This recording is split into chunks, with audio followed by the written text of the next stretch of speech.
Santapan Harian, Rabu, 21 Januari 2026.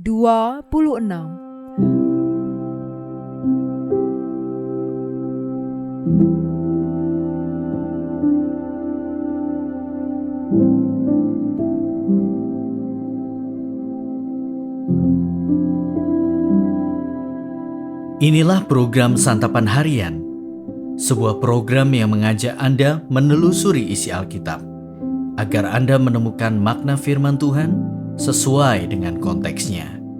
Santapan Harian tertuju bagi Anda yang ingin memiliki kehidupan rohani yang segar, kuat, dan sigap. Hari ini kita akan membaca Yohanes pasal yang ke-8, ayat 21 hingga ayatnya yang ke-29. Namun sebelumnya, mari kita berdoa.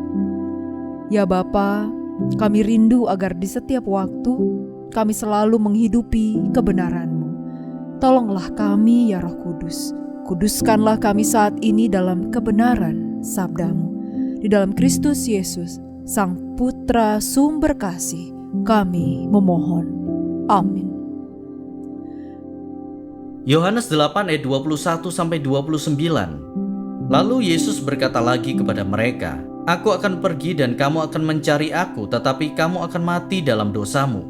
Ke tempat aku pergi tidak mungkin kamu datang." Karena itu kata para pemuka Yahudi itu, "Apakah ia mau bunuh diri, maka dikatakannya ke tempat aku pergi tidak mungkin kamu datang?"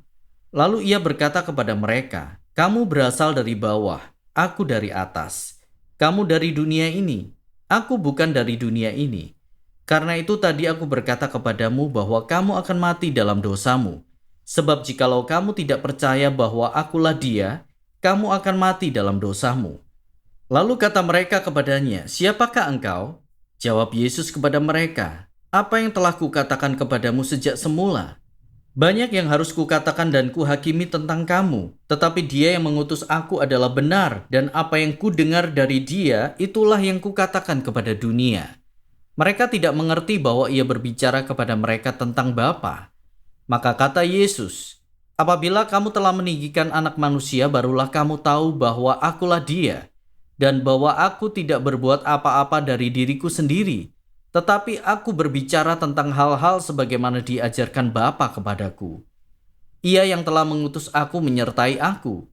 Ia tidak membiarkan aku sendiri, sebab aku senantiasa melakukan apa yang berkenan kepadanya."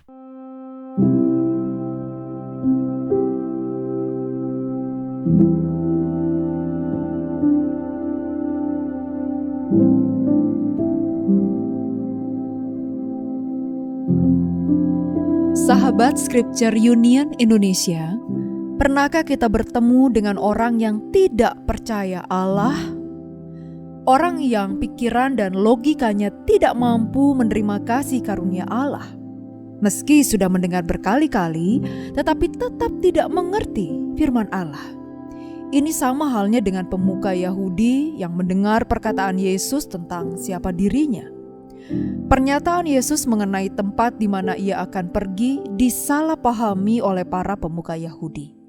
Mereka menganggap bahwa Yesus akan bunuh diri.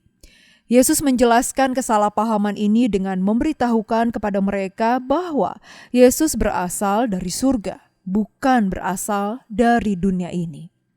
Akan tetapi, meski Yesus sudah berkali-kali menjelaskan tentang siapa dirinya serta konsekuensi jika mereka tidak percaya kepadanya, tetap saja mereka tidak memahaminya. Hal ini terbukti saat mereka kembali menanyakan siapa Yesus. Yesus menjelaskan kepada mereka siapa dirinya, namun mereka tetap tidak mengerti. Dan Yesus pun menyatakan bahwa ada saatnya di mana mereka akan mengenal siapa Dia, yaitu saat Anak Manusia ditinggikan, saat Yesus mati di atas kayu salib. Dosa membutakan mata manusia dari kebenaran Allah, tetapi kasih karunia Allah memampukan kita mengenal Dia. Keselamatan Allah di dalam Yesus Kristus juga berlaku bagi kita pada masa kini. Artinya, percaya kepada Kristus, menerima keselamatan hidup yang kekal. sebaliknya tidak percaya kepada Kristus, menerima hukuman kekal, mati di dalam dosa. Ketaatan kepada firman Allah menjadi bukti nyata iman kita dan ucapan syukur atas keselamatan yang kita terima.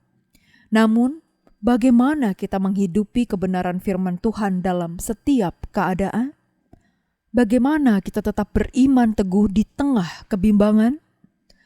Saat hidup terasa sulit dan penuh penderitaan, masihkah kita tetap percaya kepadanya?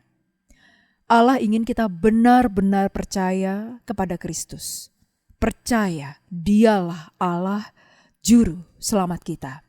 Jadi kita bukan sekedar menjalankan ritual keagamaan, tetapi menjalani hidup yang sepenuhnya percaya dan taat kepadanya. Mari kita berdoa. Kristus Yesus, ajarilah kami untuk selalu menjalankan kehidupan ini sesuai dengan kehendak-Mu, bukan pada kehendak kami. Bimbinglah kami agar setiap langkah dan tindakan kami mencerminkan iman yang hidup, sehingga kami dapat menjadi terang bagi dunia di sekitar kami. Di dalam nama-Mu Kristus Yesus, kami berdoa. Amin.